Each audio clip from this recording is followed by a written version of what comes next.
How would you play like a C with like that emoji Oh my versus God. a C with like the crying emoji, you know? I don't know if your typical orchestra is using as many emojis as my generation, you know? I know. It's a huge tragedy.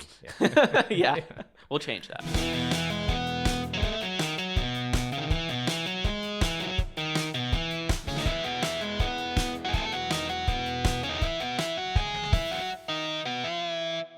Hello, everybody. This is the Dr. Chang studio, and I'm here right now with Kian Ravaei, a New York City-based composer. Kian, thank you so much for coming. Thanks for having me, Dr. Chang. Yeah, no, it's great to have you here, and I'm so glad that we get to have you on. So Kian is currently a Juilliard doctoral student, second year, is that right? Yep, that's right. Yeah, and he's an amazing composer. He's written many wonderful pieces, and I'm a huge fan of your music. And, Likewise, yeah, thank you. Thank you. And yeah, so I was hoping to just get your perspective on some things. Cool. Yeah. I mean, you're the one who's the doctor. I should be getting your perspective. Well, you're going to be a doctor in like 2-3 years, so. I guess so. Yeah. I in Iran, they would call me a doctor right now, actually. So, Oh, really? You know, I'll use that to my advantage. That's right. So wait, in Iran, they would call you a doctor if you're in a Yeah, doctor? if you're in a doctoral program, you're doctor. Oh, Yeah. wow. Colloquially, Okay. you know, it's not gonna get you a job, Yeah. but yeah. Could you tell us about like your background as a composer? Yeah, sure. So I compose modern classical music, contemporary music, concert music. What do you call it? What do you call what it is that we do? That's a great question, actually, because I say contemporary classical, Okay. or sometimes I say concert music, but people always ask me what I mean by that. Yeah, Like, because all music is concert. yeah, music, exactly. You know. To a certain extent. Yeah. So I say music for the concert hall, I guess, and people Yeah. sort of know what I mean by that. Yeah, I think that's a good way to put it. Anyways, that's what I do more or less. Though when I was growing up, I was a pianist. I started playing piano when I was 4. Yeah. I always hated practicing, and I also didn't really like composing. Oh, yeah. I just liked listening to music mainly. And it was when I started producing electronic dance music that I actually fell in love with composition Oh, nice. as a teenager. Yeah. Because I could just make it on my computer, and you know, I'd go back and forth between that and playing Minecraft, Yeah. as you know, a kid does in the late 2000s. For sure, for sure. And after that, I started learning guitar, and I joined a band, and I started playing jazz. And then I wanted to go to college for music because I loved it so much, but I wasn't good enough at any instrument because I'd sort of like spread myself in so many different directions. And I thought, well, I guess if I can't play an instrument, my only option is to compose. So I started getting into classical composition, again, whatever you want to call it. Yeah. And yeah, the rest is history, I guess. So you said before you went to college you were into what? What kind of music? You played guitar? Jazz. I played in a jazz band. I played in a rock band. I produced electronic dance music. And I listened to a whole lot of different stuff. Tell me more about the electronic dance music. Like, what inspired you there? You know Skrillex? Oh, Skrillex. Yeah, yeah. Man, when I heard Scary Monsters and Nice Sprites as like an 8-year-old child, it just like blew my brain open. Really? Totally. I was like, wow, this is what music can do to people. Yeah. And, you know, in hindsight, I think it was this moment where I fell in love with the visceral experience of music, as opposed to this refined sensibility that I was encouraged to have in my piano playing. Yeah. But there's a kind of music that can touch us in our most animal parts, and that's what EDM did for me. So that's why I also craved to make it when I was a kid. That's so cool. And it's also cool that like you're inspired by Skrillex. I mean, because I feel like Skrillex was a person, I don't remember how old I was, but I always remember like all the classical musicians making fun of Skrillex. Yeah.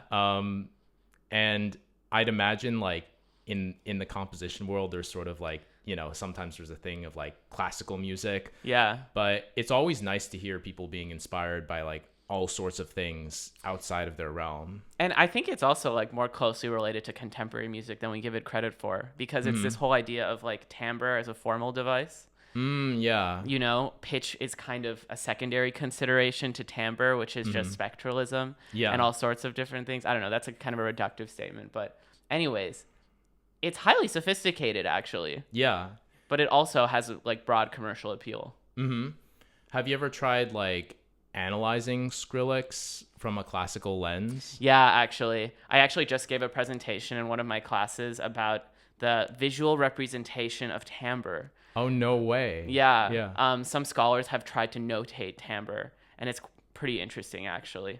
Notate timbre? Yeah. How would that work? Using different note heads for pitched versus unpitched sounds, for dystonic sounds, which are like bell-type sounds.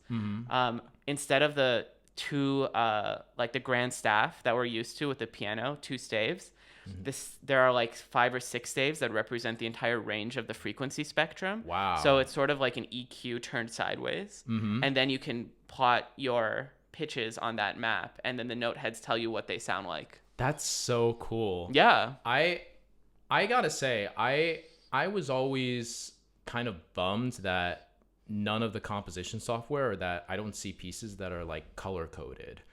Yeah, that's true.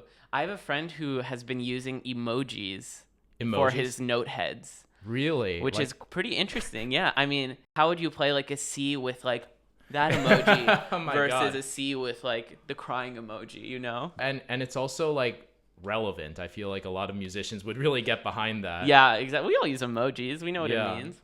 Yeah. And you could do a lot with that. Like there are more complex emojis, like the like thinking type emoji. Right. It opens up a whole world of expressivity. Yeah, definitely. All right, I'm gonna do that next time. You should. Yeah, write an emoji piece. Exactly. Yeah, an emoji symphony. Yes, you should. Yeah, the orchestra's gonna have a lot of questions though. Yeah, I don't know if your typical orchestra is using as many emojis as my generation. I know. It's a huge tragedy. Yeah. We'll change that. Yeah, we will. I'm curious because you have like such a wide background and experience, writing music like that is central to your identity, that I'm curious, what's the type of project that would say make you really excited? Like if I were to come to you with a commission, what's the type of project that you want to hear? It's kind of funny. Like, I just want to write music that makes me feel the way that my favorite pieces of music have made me feel. At the end of the day, that's always what I come back to.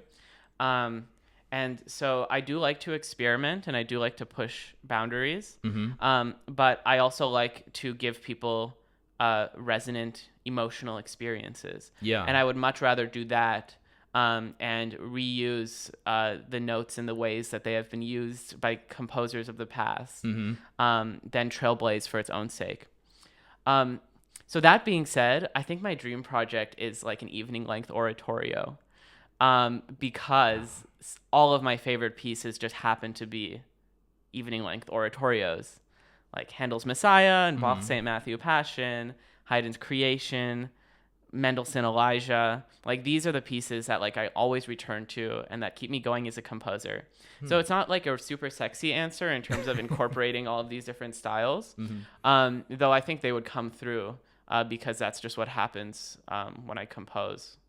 Interesting. I didn't know that about you, that you take so much inspiration from evening-length oratorios. Yeah, I don't know. It's just how my brain is wired. I'm really into them. I gotta say, one of my things is that I feel like with really long vocal works, whether it's oratorio or opera, I always just find that I have too short of an attention span. So yeah, me too. I mean, I very rarely listen to them in one sitting. Yeah. And when I go to a concert, like I've seen Messiah like 3 or 4 times at this point. I saw the St. Matthew Passion. And it's tough, it's tough to get through those. But you know, it's 2026. We can like skip tracks on like an That's album. true, yeah. And I would probably write my oratorio with the expectation that people will be skipping tracks. Yeah. Yeah, it's very interesting because one thing is that we both went to IU at the same time. So IU, Indiana University Jacob School of Music, would always have these very cool opera concerts. Yeah. And actually, one reason why I fell in love with that school, because I applied for both master's and doctorate, and I only went for my doctorate there. But for the master's program, I remember auditioning in person, and what really made me fall in love with the school was seeing the Elixir of Love opera. Oh, interesting. What is that? Yeah, Donizetti. It's a really interesting Italian opera, and I'm not really remembering the plot so well, but it's about like this. There's like this. I mean, it's a love story between two individuals, and the male character thinks he gets this like elixir of love, and then somewhere down the road, I'm like forgetting the whole story, but I just remember like the students, the singers. I thought that was like one of the best opera performances that I'd seen, certainly from like a non-professional, organization. Oh, totally. Totally. Great opera. I mean, the IU opera program is amazing. Yeah. And yeah, great opera is just the most transcendent art form imaginable, I think. Bad opera is just completely insufferable. Yeah. I mean, well, sometimes it's hard to tell though, I think. Yeah. Because, the first thing is that like, I, obviously don't speak any other languages other than English, not like German, French, or Italian. So I'm not actually understanding the words themselves. It's just like a translation. Yeah. So I'm probably less critical of like the minute details of enunciation and vowels. Oh, totally. Than like, say a vocal coach would be. Even though I've taken vocal lessons, I'm a singer to a certain extent, but I'm not like an expert on those types of things. Yeah, that's fair. Neither am I. I speak English and Persian, and I've never heard an opera in Persian, though they exist. They do exist. Do they? Yeah. Mostly in Iran, I think. Yeah, I mean, I also am not like a big opera critic. I just like sort of know how I feel when I'm sitting in the audience, and that's kind of where I'm just coming from. Yeah. Yeah. Absolutely. I actually have a question for you that I've been wanting to ask you, but so you went to undergrad in UCLA, right? Mm-hmm. And then you did your master's at IU, and now you're at Juilliard. So you moved from West to East Coast in a very linear kind of way. Yeah, that's true. So tell me, culture-wise, what's the best coast? I mean, I really do like the East Coast. Maybe I'm in my honeymoon phase. It's been about a year and a half, since I moved here. So I don't know. I really like the East Coast, though. I mean, I really like living in a walkable city. Sitting in LA traffic for 2 hours for my entire upbringing was not my favorite. And I do like the Midwest, too. I mean, I think ultimately it's personal preference, and mine is the East Coast. Yeah, for sure. Yeah. Yeah, I've never lived on the West Coast. I've had friends from California. I feel like one of the big points to adjust is like the weather. Yeah. Right? Yeah, that's true. I know. I'm still not really used to the cold. It's like sleeting today. I don't know if you've been outside, but it's just it's brutal. Yeah, it's these last 2 days have not been very kind, but no, they haven't. Yeah, but I think that it's I don't know. For Indiana, it always just seemed like whenever it rained, like it would rain the whole day, and like the entire day you just couldn't go outside without an umbrella or else you'd be drenched. Yeah, exactly. Yeah. I also feel, though, on the topic of culture, that Indiana and LA do have a very vibrant art scene. Like, especially like, Bloomington, where there's the Jacob School of Music. However, I think in New York, there's like a palpable feeling that the people of the city love artists. Mm. I don't know if you know what I mean. No, I totally know what you mean. Yeah. I mean, speaking from experience of like you're right, like Indiana University, the school itself is just such a culture hub. Yeah. And a lot of great music comes from it. And as soon as I got to New York City, I just remember like concert after concert, meetup after meetup, and like just, catching up with so many people, some new people, and then some people who I just haven't seen in like 5 years. And it was just like, oh, hey, like, we just saw each other yesterday. Like it was crazy to me that those relationships that I had before with people just like, stuck so long and so solidly. Yeah, right. Exactly. Yeah. For like New York gets a rep for people being cold and distant and walking past you on the street. Yeah. But from my experience, I mean, people in New York have been like the most open to connection. Yeah, absolutely. And that with each other, with the arts, with a random person on the sidewalk. Yeah. And I think in LA, the arts scene kind of also feels a little bit more grassroots compared to New York. New York has these establishments that at this point are like many, many, many decades old, like the Met Museum and the New York Phil, and you see ads for them on the subway and everywhere. LA is a newer city than New York just because it's the West Coast. Yeah, of course. And for that reason, I think these institutions are sort of not as ingrained. And also there's this Hollywood culture that means that the artists that are respected are the ones who are in Hollywood and other sorts of like popular arts. I think the fine arts are also respected, but I don't know. I just feel like it's more in the zeitgeist in New York. Mm-hmm. Have you ever gotten into sort of the Hollywood music scene or even just like film scoring? Yeah, I tried a bit when I was at UCLA. I scored some student films. I did an orchestral arrangement of a song by an EDM artist named Wooly, who's like doing like really well actually. Yeah. And is he like a colleague of yours or something? It was just a random gig that came along, and me and my friend Robbie Good made this orchestra arrangement of his song. It's called Crazy. And I also took like an online course in like commercial music, like writing for advertising, because that was like when I was in the first few years of my program, and I thought, doing something like that would be the only way to continue to compose as a career. Which I've now seen that there's many ways to make that happen. I agree, and I would say with you that I resonate deeply with the feeling of like there's this way to become a composer, and like this has to be the way. And that's something that I felt for a while with regards to academia. Like, obviously I went to IU with the intention of getting a doctorate and becoming a professor. And part of my reason for moving to New York City was to explore other options other than just the academic path. So, cool. What did you explore? Yeah, so some things that I've been doing, I've been making my own tracks. So some tracks of sort of like loop music and more pop and rock type of music.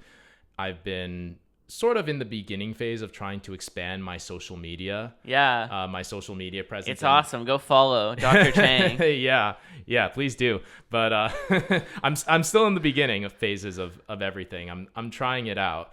But I've just been making some fun videos of like Beethoven as a jazz composer. Yeah, which is like incredible also, like displays insane arrangemental and compositional skill. And pianistic. You played it too. I did, yeah, and it was so much fun. I mean, I think that there is maybe a bit of a honeymoon phase for this also, like where obviously you try something new. I haven't dedicated my life to say like social media like I have to music in the past, but it just feels so fun and so right to like, go for other paths. And to me, just like sending in application after application for jobs, It just, something felt like it just, it wasn't number one, it wasn't the returns that I was hoping for.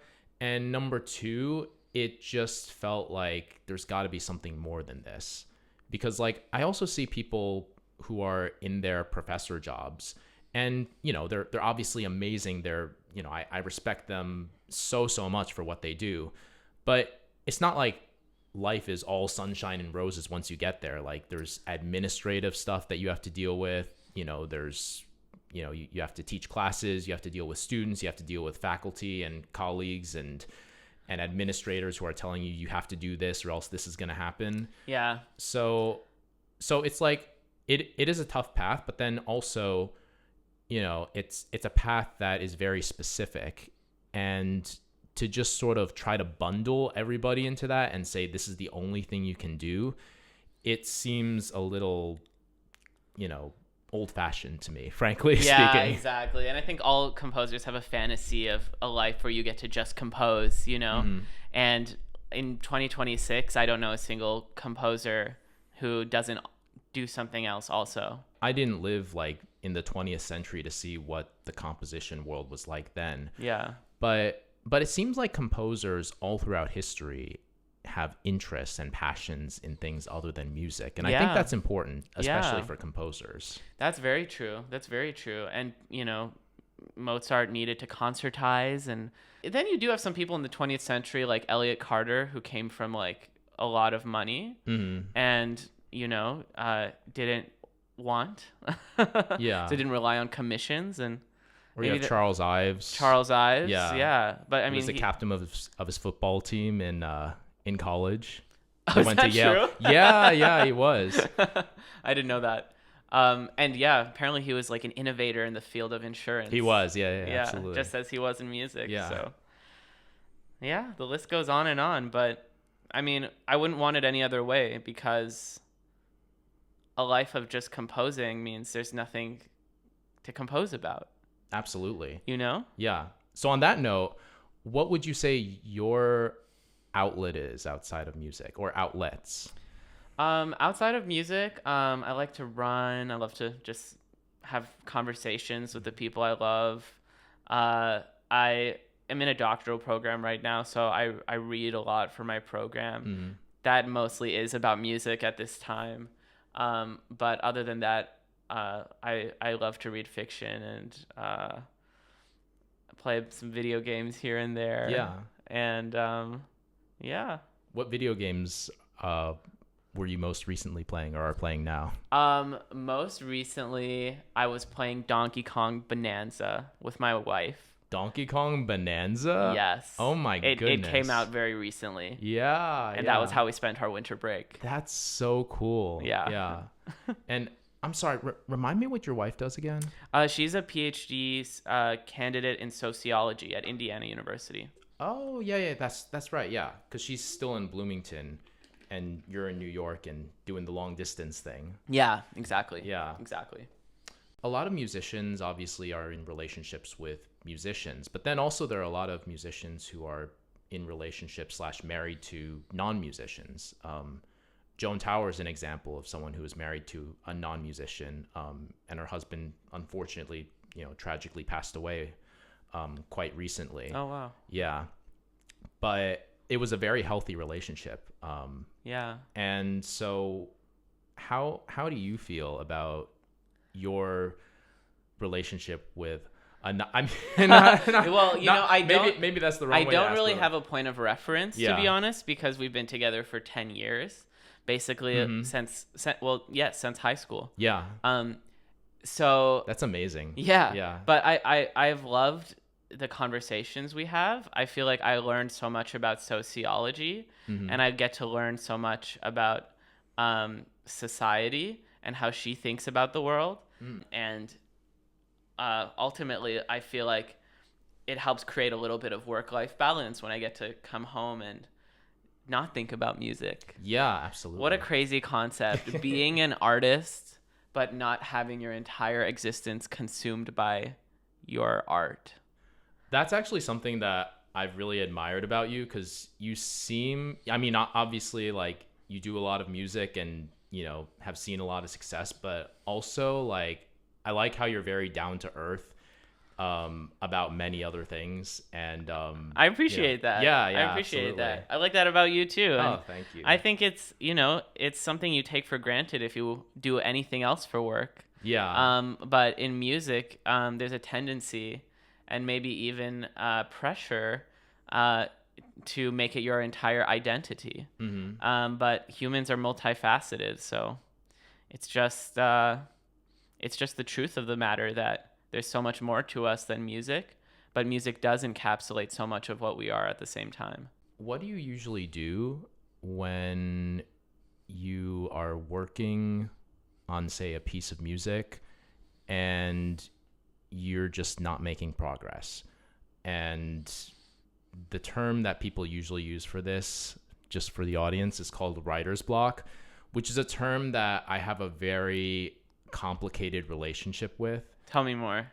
Because this is what I always tell my students. I say that writer's block exists as a way to describe how you're feeling or what you're going through, but what I don't like is how writer's block is treated almost like an illness, right? Yeah. It's like, it's not the same thing as like, say, depression, right? It's not like I have writer's block, there's nothing I can do about it. Like there are steps that you can take to control that. Yeah. I'm not saying that it's going to be like snap your fingers and boom, I get inspiration, but you can go outside, you can take a walk, you can, meditate, you can do other things. Or sometimes it just comes down to the inspiration's not striking you and you have to get through a moment of just grinding and clawing your way through it a little bit to get to that inspiration. Absolutely. Yeah, that's all great. Yeah. Like advice for writer's block. And it's so interesting. It is like weirdly medicalized where it's like a condition. Right. But I mean, I just compose every morning, whether or not I feel like it, whether or not I have motivation. And I do this by locking myself in a practice room.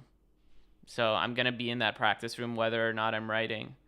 And I have this like I have like 12 apps on my phone for like blocking things. Oh, yeah. I like shut out the whole world and it's like all in an automation. So like when I wake up in the morning to like noon, it is impossible to reach me.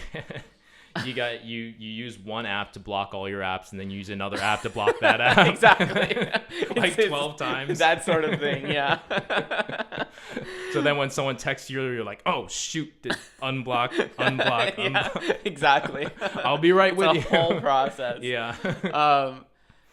And that has been just enormously helpful for me. And I have good days and bad days. I don't know. I don't really think of them in those terms, to be honest, because even if I have a day where I wrote like 2 measures and I have a day where I wrote 20, when I look back at those measures, I can't remember if I wrote them on a good day or a bad day.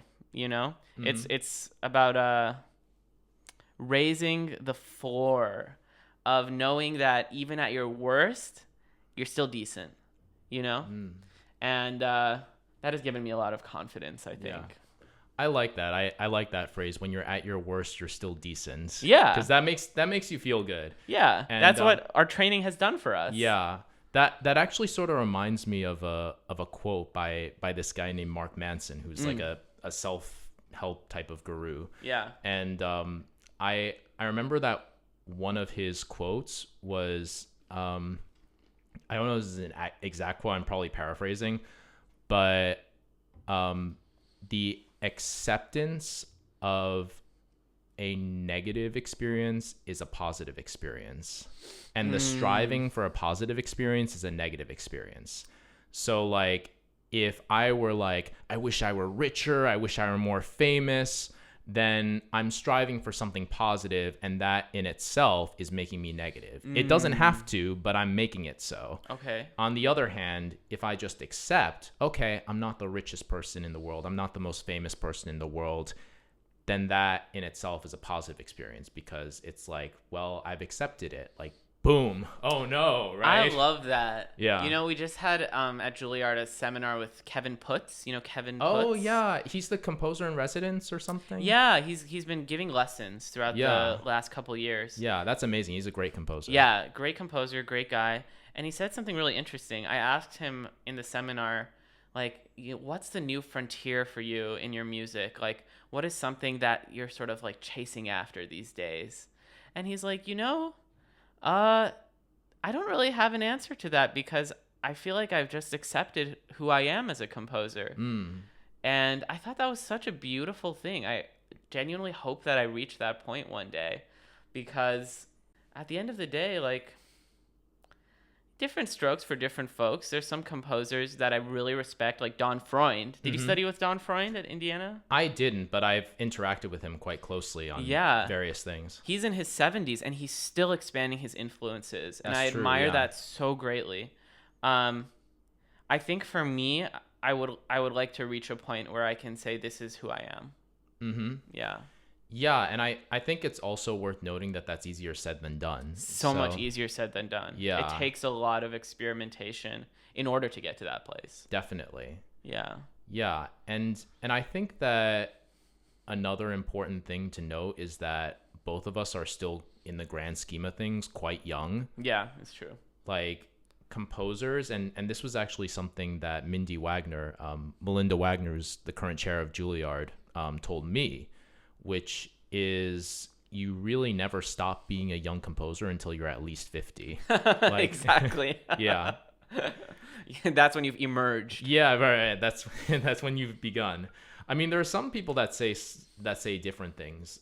Like Philip Glass says that you stop being a young composer once you're 30 because you've sort of discovered more or less like a type of voice that you have. And, I feel that both statements can be correct. It's not mutually exclusive. Like, I think you do achieve a certain maturity when you're past your 20s, but then you don't stop evolving. In a way, you never stop evolving. Yeah, and you could probably look back at the music you wrote even in your earliest days and still see the fingerprints of what would become your style. Yeah, definitely. Whatever that means. Yeah. It's actually really funny. Another person that we both know, PQ Fan,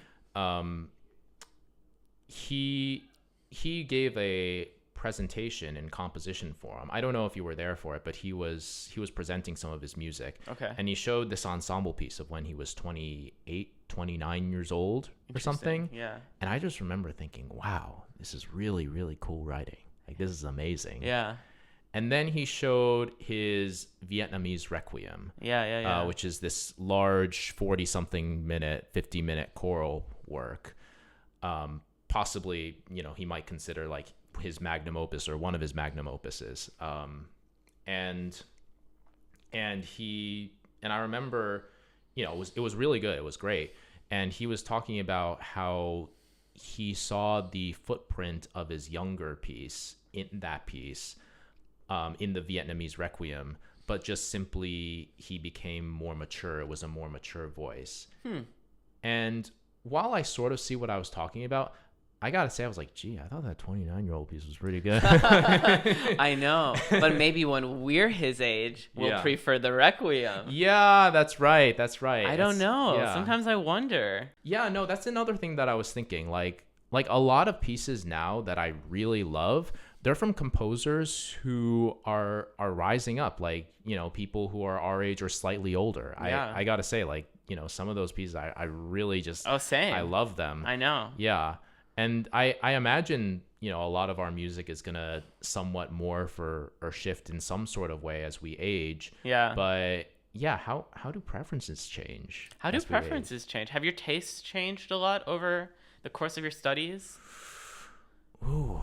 Have they stayed the same? I don't know. I gotta be honest, because I feel like the framing of that question, has a lot of nuance. Yeah.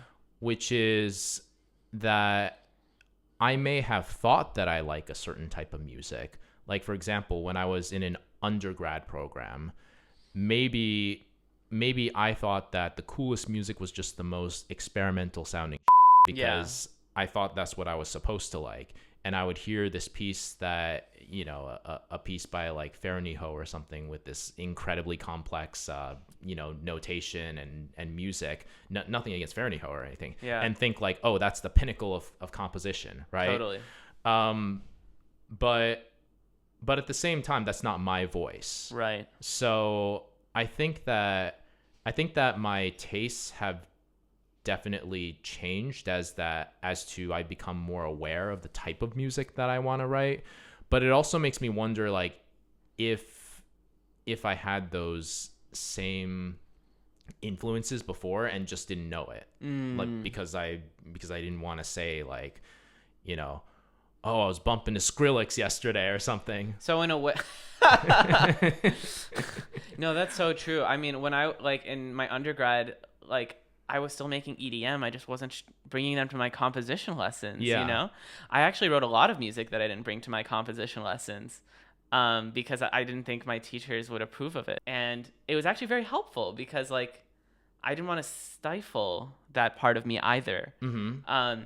But to get to what you're saying, it sounds like you're describing a process of excavating your own soul, of discovering what really is the thing that you love. Yeah. But that thing is there the entire time. Yeah.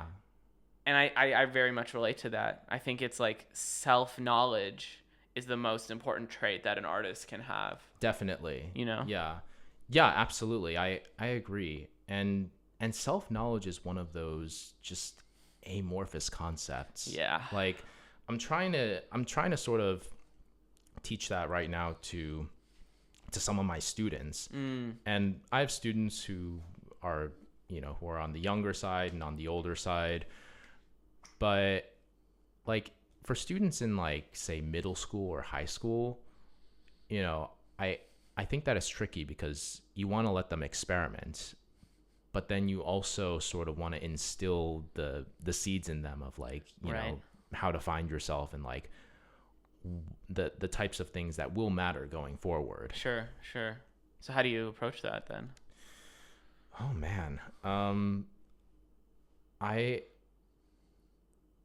don't know. Yeah, I know. I mean, I guess I sort of play it by ear. So if I have, say, like for my high school students, for example, maybe they're doing something that sounds really cool, but then they do that every single time, right? So maybe they can write 10 pieces that are compositionally sound but exhibit the same type of behavior, whether that's formal, structure, or harmonic. And when I see that, I see somebody who has clear talent and who, you know, clearly could, you know, pursue this, right? But then also somebody who at some point in time needs to make a mental shift. And it's not that I think, oh, you have to do this now or you're in trouble. Like it'll happen sometime organically, likely. Yeah. But you know, you have to think, like, are they ready for that mental shift? And sometimes they're not. And then if that's the case, you just sort of got to let it go and be like, you know, obviously you have what you want to do and you have your own speed that you want to go at. And, you know, if you want to walk, let's walk. If you want to run, let's run. If you want to jog, let's jog. Yeah. Right? I love that. I want to take a lesson with you, actually. Thank you. Yeah, it's interesting. Like, sometimes I wonder, like, to what extent is a composition lesson a kind of indoctrination, you know? Because when I started out as a philosophy major because I didn't really have, like, the portfolio to get in as a composition major when I was an undergrad. My assignment from the composition faculty, in order to be considered for a switch of majors, was to acclimate myself with 20th century music. And through learning this language of 20th century music, I could sort of prove that I had what it took to be a successful composition student. Mm-hmm. And it kind of seems that like a lot of the like compositional advice that I've gotten over the course of my life has been under the guise of discovering my own voice. But there's also this undercurrent of you also have to write music that falls within a specific tradition. And is that not a kind of indoctrination? I guess you could say it is to a certain extent. And I also I was actually having this conversation with somebody else about how much the game has shifted as composers. You know, we come from a different time than so many people who are, you know, of the past generations, that I don't think it's that, you know, anyone is trying to steer us off course. Yeah. But I just think it's a matter of perhaps there is a knowledge gap between people who made it in, say, the 60s, 70s, and 80s, or heck, even the 2000s, Yeah. you know, even 5 years ago, and people who are going through it now. That's true. Yeah. And I think that, you know, there are a bunch of composers who will write music that are the exact antithesis of what you learn is the gold standard in a conservatory program. Yeah. And they'll be very successful. Yeah. And they're very good. Yeah. And it's not that I resent people for doing that, because I'm a large fan of a lot of music. Yeah. You know, of all sorts of music of different genres.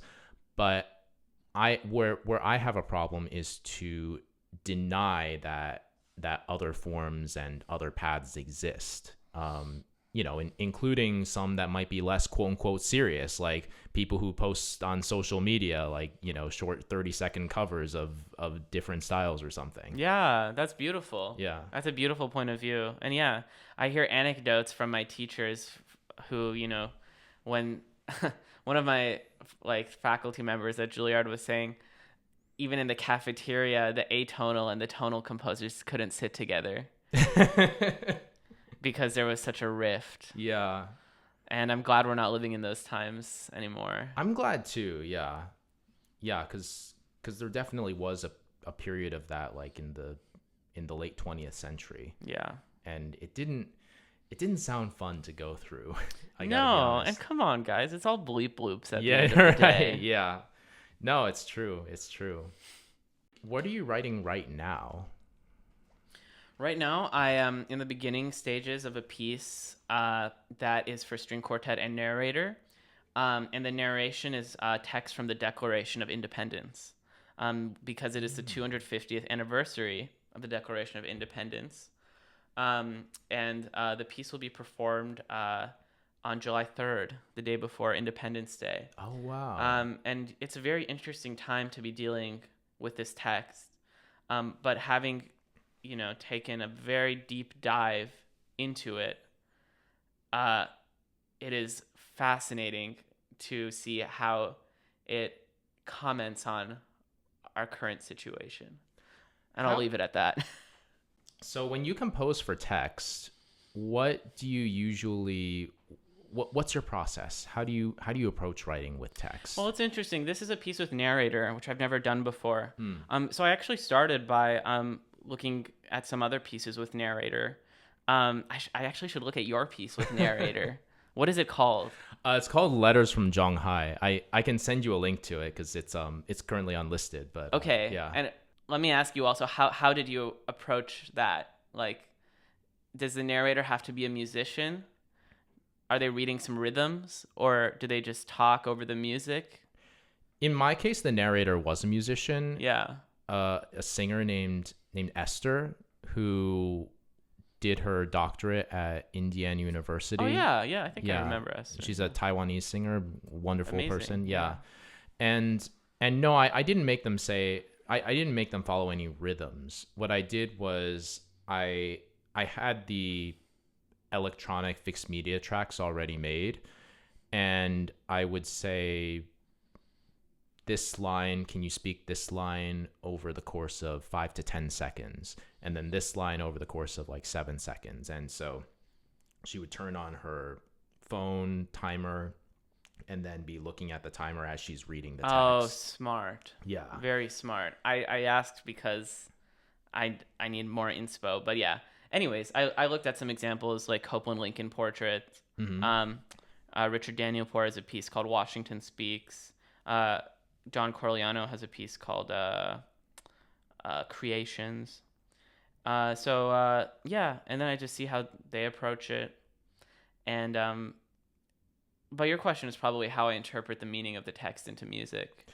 Yeah, because I know you've written for a text before. You have a piece called Gulistan, is that right? Gulistan. Yeah, Gulistan.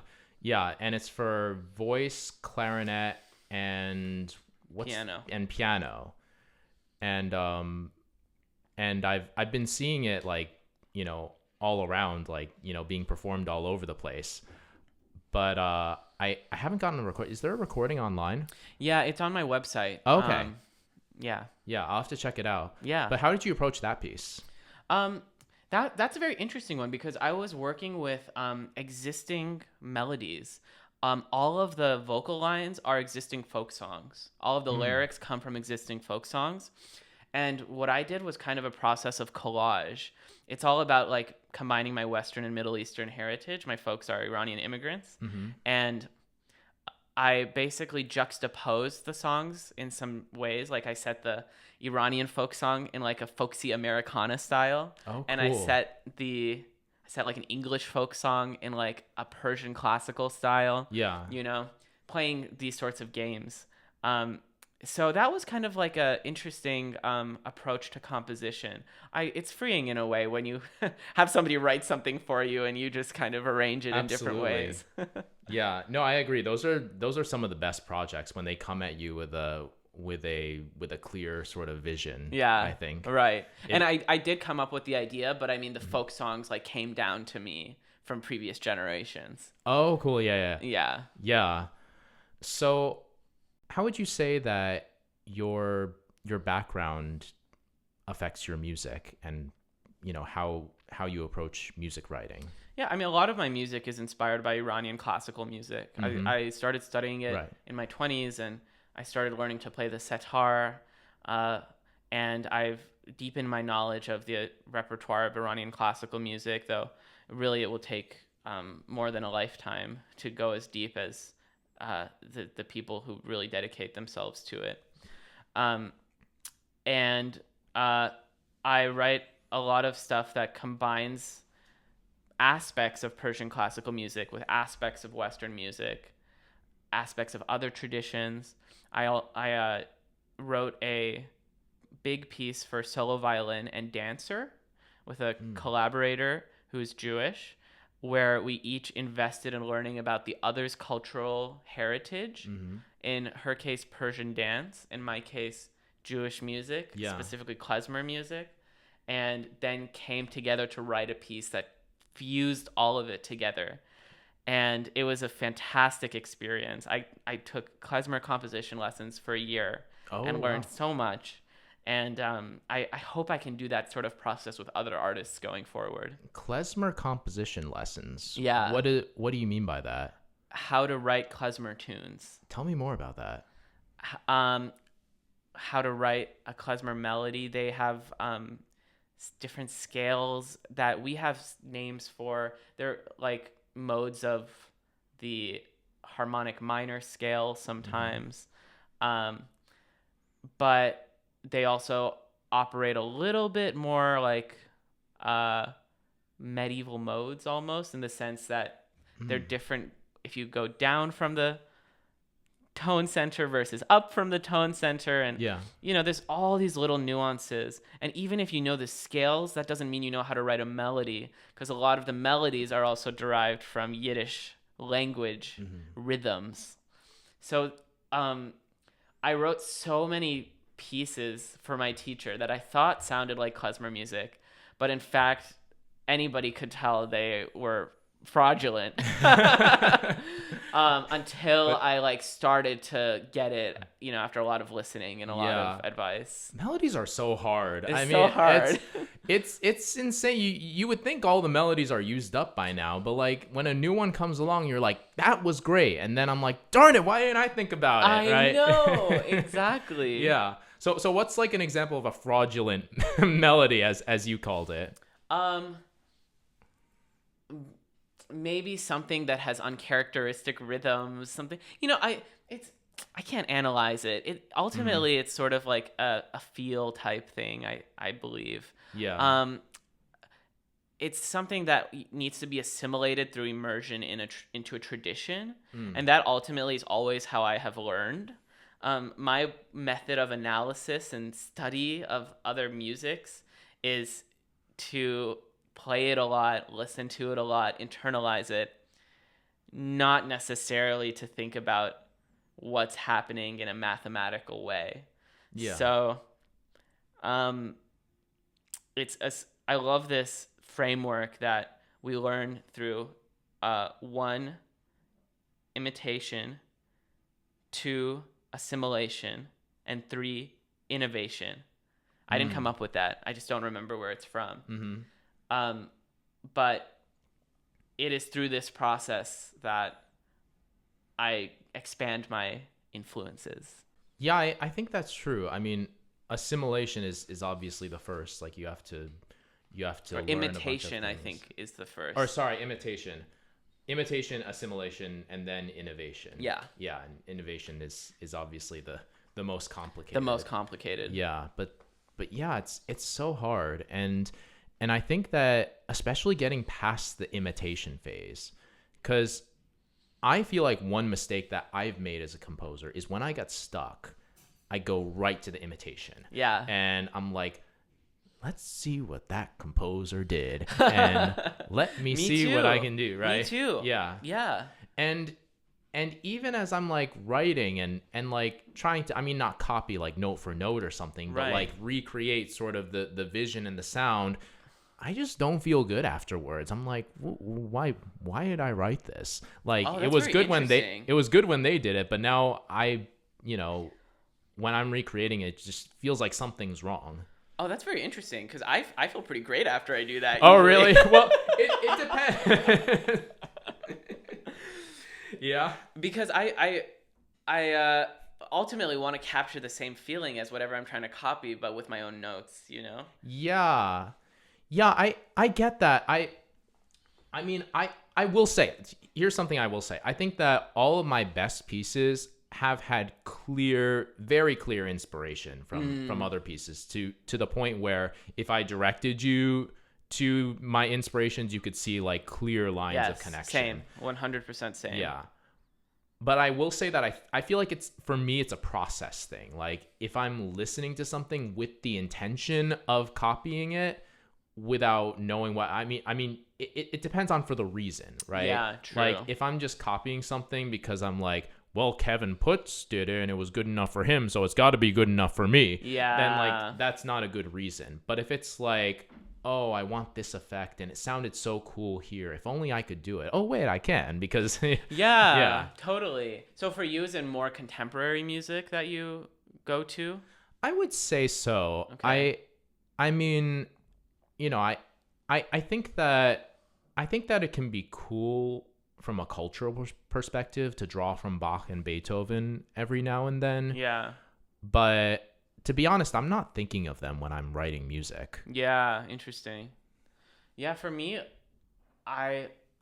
it's interesting. I almost exclusively go to like the common practice era when I do this kind of like imitation, because like so many of those pieces have given me such powerful emotional experiences that I want to recreate, and so have contemporary works.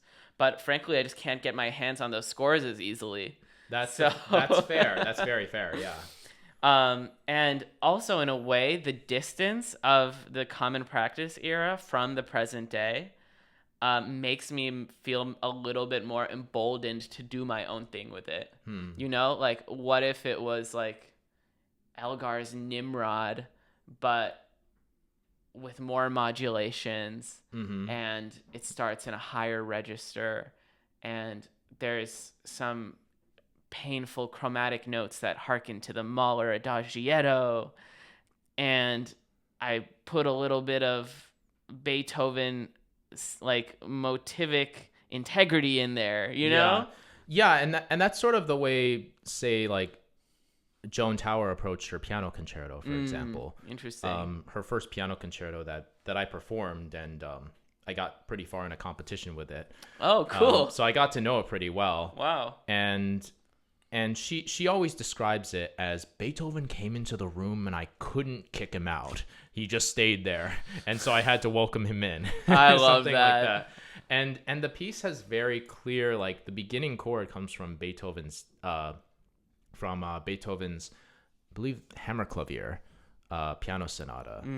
And there are a lot of others. I believe there's also Tempest, although I could be wrong about that. Interesting. But there's a lot of parallels, but it's done in such a clever way that you would only notice those parallels if she told you. Oh, interesting. Yeah. But like the spirit and the process and the DNA is still kind of apparent. Yeah, exactly. Yeah, interesting. Like I believe, and I haven't asked her, but Big Sky, if you know that piece by her. I don't actually. It's a piano trio. Okay. And I just thought that beginning was so amazing. Oh, wow. And then I listened to Beethoven's Kreutzer Sonata, and I was like, huh, interesting. I was like, that genius idea is present in both of these pieces. Yeah. So, Exactly. yeah. I don't know for sure if that's where she got it from, but I wouldn't be surprised either. Yeah, right. I mean, if it ain't broke. Inspiration is such a powerful tool, but it's also so individual to people. And one thing that I've been sort of coming to terms with as a musician is that you can't please everybody. So true. Yeah. So true. It's like it's really just, it's so difficult to just write music and put the darn notes on the page, that on top of that, like, I gotta try to think about how other people feel now. Like, it's, you know. Yeah. At the end of the day, if you feel good about it, I think other people who resonate with you as a person, as an artist, will also feel good about listening to the music. Yeah, absolutely. Yeah. So maybe as a closing question, I want to ask you, what would be your best piece of advice for composers who are younger than you in your age bracket, who are emerging and trying to find themselves as musicians? This might not be the direction you were looking for, but I wish I had heard this when I was in my undergrad. So I'm just gonna say workaholism is a big problem. Workaholism is not a joke. It is keeping you in chains. Take breaks and have grace for yourself. There's so much more to life than music. And there's so much life in music. It can all be true, but don't put all your eggs in the basket of music, because music will never love you back. Music will give you so much, but there's so many other things that are just as important. And probably so many people already know this, but I needed to hear it. So I'm going to say it just in case others do too.